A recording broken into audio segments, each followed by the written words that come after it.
कदमों से सनसनाहट पैदा कर रहे थे।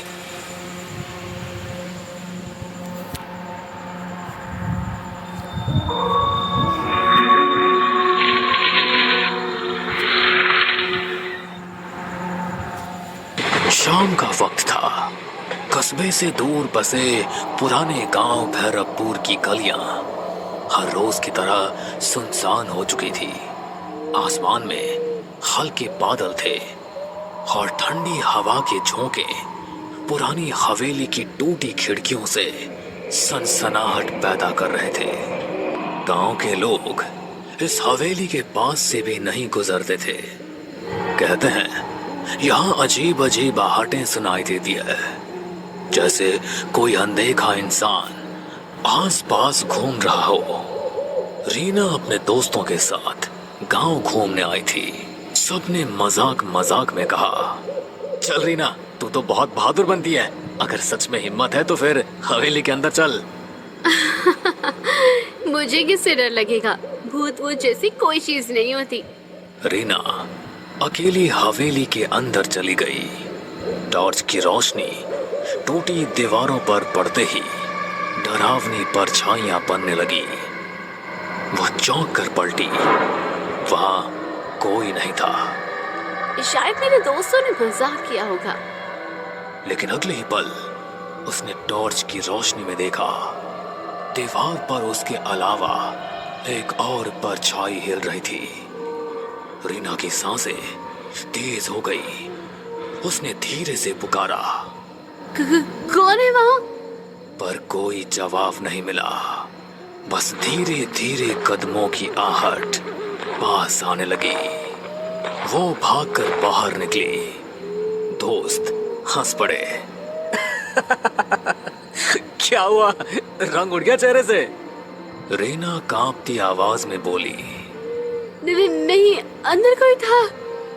दोस्तों ने मजाक उड़ा दिया। लेकिन उस दिन के बाद से रीना के साथ अजीब घटनाएं होने लगी। कभी रात में उसके कमरे में किसी के चलने की आवाज आती, कभी शीशे में उसके पीछे कोई धुंधली परछाई दिखाई देती। गांव का नाई रघु रोज रात को देर तक दुकान बंद करता। एक दिन जब वह तालाब के किनारे से घर जा रहा था तो उसे लगा कोई उसके पीछे पीछे चल रहा है। कौन है बे? सामने आ। पर कोई जवाब नहीं। वो तेज कदमों से चलने लगा, लेकिन नाहट भी उतनी ही तेज हो गई। अचानक उसके सामने एक सफेद साया खड़ा हो गया। आंखें गहरी हरी चमक रही थी। रघु, तेरा समय आ गया है, तू बच नहीं पाएगा। रघु जोर से चिल्लाया और भाग खड़ा हुआ। अगले दिन गांव वालों ने देखा रघु पागल सा हो गया था। वो बार बार कहता, आहट मुझे ले जाएगी, आहट मुझे ले जाएगी। अनिरुद्ध गांव के स्कूल में मास्टर था। वो भूत प्रेत में विश्वास नहीं करता था। लेकिन एक रात जब वो हवेली के पास से लौट रहा था तो उसने साफ साफ सुना जैसे भारी जूतों की आवाज उसके पीछे से आ रही हो। अरे ये कैसी आवाज है? यहाँ तो कोई और नहीं है। वो मुड़ा, लेकिन पीछे सिर्फ खाली सड़क थी। फिर अचानक उसके कान में किसी ने फुसफुसाया। रीना, रघु और अनिरुद्ध तीनों अलग अलग लोग थे, लेकिन सबने एक ही चीज महसूस की और वो थी आहट। गांव में धीरे धीरे डर फैलने लगा।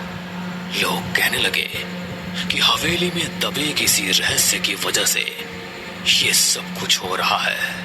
गांव भैरवपुर में अब हर कोई हवेली का नाम लेते ही सिहर उठता। रीना का चेहरा अब पीला पड़ चुका था। रघु पागलपन की हद तक डर चुका था और अनिरुद्ध मास्टर भी अब रात को अकेले निकलने से कतराने लगा था।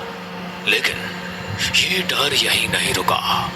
सविता रोज रात को अपने में तुलसी को दिया जलाती थी, उस रात भी उसने वैसा ही किया।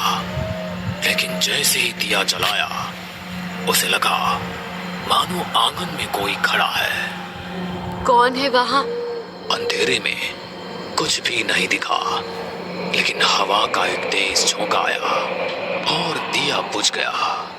सविता ने माचिस जलाई, तभी देखा आंगन के कोने में एक औरत खड़ी थी, काली साड़ी में, बाल बिखरे हुए।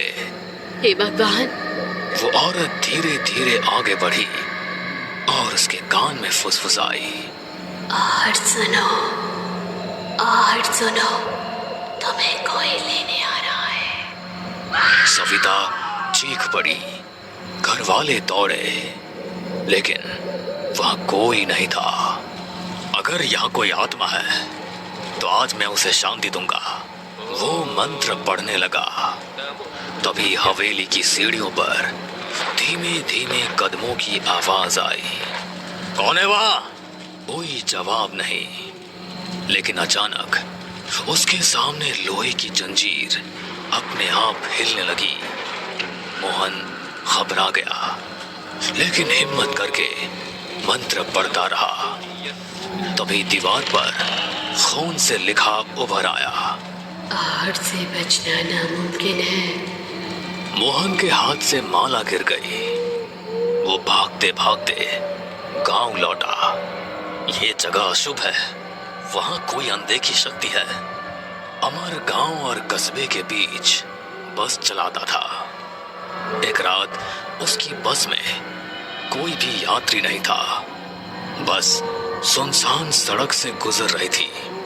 अचानक उसने देखा बस की पिछली सीट पर कोई बैठा है। उसने शीशे में देखा सफेद कपड़े पहने एक आदमी, जिसका चेहरा धुंधला था। अरे कौन है? टिकट तो लो। कोई जवाब नहीं। अमर बस रोककर पीछे गया। सीट खाली थी। वो लौटकर ड्राइवर सीट पर बैठा। तभी उसके कान में आवाज आई, बस चलते रहो, आखिरी मंजिल तो मेरे पास है। अमर की हालत खराब हो गई। उस दिन के बाद उसने रात में बस चलाना ही छोड़ दिया। गांव वालों की दहशत सुनकर पुलिस ने जांच के लिए डीसीपी अरविंद को भेजा। अरविंद बहुत तर्कसंगत इंसान था।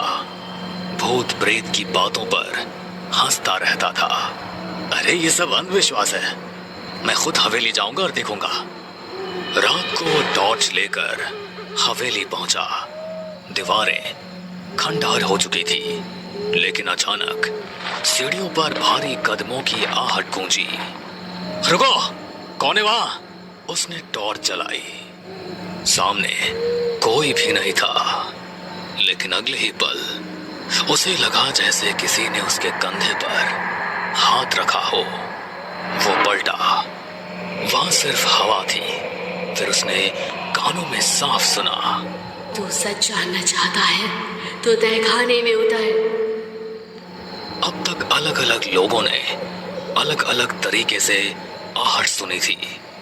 सब घटनाएं अलग अलग थी, लेकिन एक ही बिंदु पर जाकर जुड़ती थी, आहट। मुझे लगता है हवेली में कुछ राज छिपा है। जब तक पता नहीं चलेगा, ये सब हमें चैन से नहीं जीने देंगे। अरे तू पागल हो गई है क्या? तू फिर से वहां जाना चाहती है?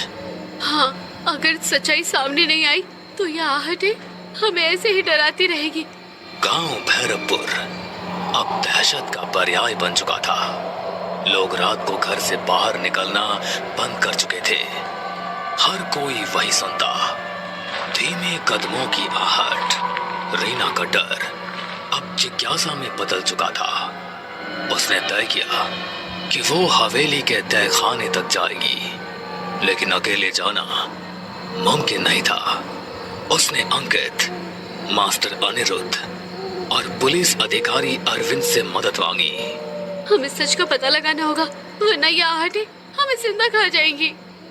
ठीक है, मैं पुलिस वाला हूँ, पीछे हटना मेरे बस का नहीं। चलो आज रात तहखाने में उतरते हैं। रात के 12 बजे चारों लोग हवेली पहुंचे। अंदर सन्नाटा ऐसा था कि अपने दिल की धड़कन तक सुनाई दे रही थी। अचानक सीढ़ियों पर वही आवाज गूंजी। रीना का हाथ कांपने लगा। अरे डर मत, हम सब साथ हैं ना। सब लोग तहखाने की तरफ चलो। हवेली के पीछे एक पुराना लोहे का दरवाजा था जिस पर जंग लगी थी। अरविंद ने जोर से धक्का दिया। दरवाजा चरमराते हुए खुला और बदबू का एक तेज झोंका आया। सीढ़ियां नीचे अंधेरे में उतर रही थी। चारों लोग नीचे उतरे। तहखाना ठंडा और सीलन भरा था। दीवारों पर काई जमी थी और बीचों बीच एक टूटी चौकी रखी थी। देखो वहाँ। दीवार पर खून से लिखा था, आहट मेरा श्राप है, जो सुनेगा उसका अंत होगा। ये सब किसने लिखा होगा? तभी तहखाने के कोने से एक सफेद धुंधला साया उभरा। सबके कानों में वही आहट गूंजी। मैं इस हवेली की मालकिन ललिता हूँ। 100 साल पहले मेरे पति ने लालच में मुझे यही जिंदा दफना दिया था। मेरी चीखें, मेरे कदमों की आहट सब यही गूंजती रही। रीना की आंखें फटी की फटी रह गई। तो ये सारी घटनाएं वही आहट। It's smooth even when your network isn't. No buffering, no breaking, just. अचानक तहखाने की दीवारें हिलने लगी। छत से मिट्टी गिरने लगी। ये क्या हो रहा है? मेरा श्राप अनंत है। जो सच जानता है वो भी आहट से बच नहीं सकता। रीना, अंकित, अनिरुद्ध और अरविंद चारों बाहर भागने लगे, लेकिन हर तरफ से आहट की आवाज आने लगी। कभी पास, कभी दूर, कभी ऊपर, कभी नीचे। सभी हवेली से बाहर आने लगे। तभी अरविंद ने सबसे कहा, अगर हम इस हवेली को ही जला दें तो शायद ललिता का दफन शरीर भी जलकर मुक्ति पा लेगा और आहट का ये पूरा किस्सा ही खत्म हो जाएगा। उसके बाद सबने मिलकर पूरी हवेली में आग लगा दी और सभी हवेली से बाहर निकल आए। हमने सुना भी था कि हवेली की मालकिन अचानक गायब हो गई थी। असल में उसे मार दिया गया था। फिर अगले दिन लोगों ने हवेली में सामूहिक पूजा करवाई। उस दिन पहली बार कई सालों बाद गांव में रात शांति से बीती। लेकिन कुछ दिनों बाद रीना अपने कमरे में पढ़ाई कर रही थी। खिड़की से ठंडी हवा आई। अचानक उसे लगा जैसे कमरे के कोने से धीरे धीरे कदमों की आहट आ रही है। उसने कांपते हुए कहा, कौन है? कोई जवाब नहीं मिला, बस वही आवाज। रीना की आंखों में डर फिर से उतर आया। भैरवपुर गांव में हवेली का रहस्य तो खुल गया, लेकिन आहट अब भी जिंदा है। कहते हैं जो एक बार ये आवाज सुन लेता है उसकी जिंदगी कभी पहले जैसी नहीं रहती।